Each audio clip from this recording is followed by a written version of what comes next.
அண்ணாமலையை விட்டுக் கொடுக்காத நயினர் நாகேந்திரனின் நெகிழ்ச்சி செயல்.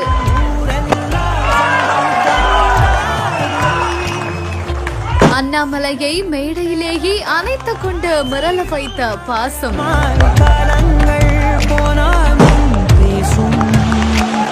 நயினார் நாகேந்திரன் போட்டியின்றி பாஜக தலைவரா தேர்வு செய்யப்பட்ட நிலையில அவருக்கான பாராட்டு விழா சென்னை வானகரத்துல நடந்திருக்குது. இதுல தமிழிசை சவுந்தரராஜன், எல் முருகன், அண்ணாமலை, பொன் ராதாகிருஷ்ணன், ஹெச் ராஜா உள்ளிட்டோர் கலந்து கொண்டிருக்காங்க.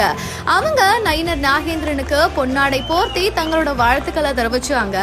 இந்த நிலையில தான் மேடையில பாஜக முன்னாள் தலைவரான பொன் ராதாகிருஷ்ணன் நயினார் நாகேந்திரனுக்கு பொன்னாடையை போர்த்து வரும் பொழுது அண்ணாமலைய விட்டு கொடுக்காம பக்கத்துல வாங்க அப்படின்னு சொல்லி அண்ணாமலைய கையால தன்னோட பக்கம் இழுத்து அணைத்து கொண்டு இருவருக்கும் சேர்த்து அந்த பொன்னாடைய வாங்கியிருக்காரு நயினார் நாகேந்திரன்.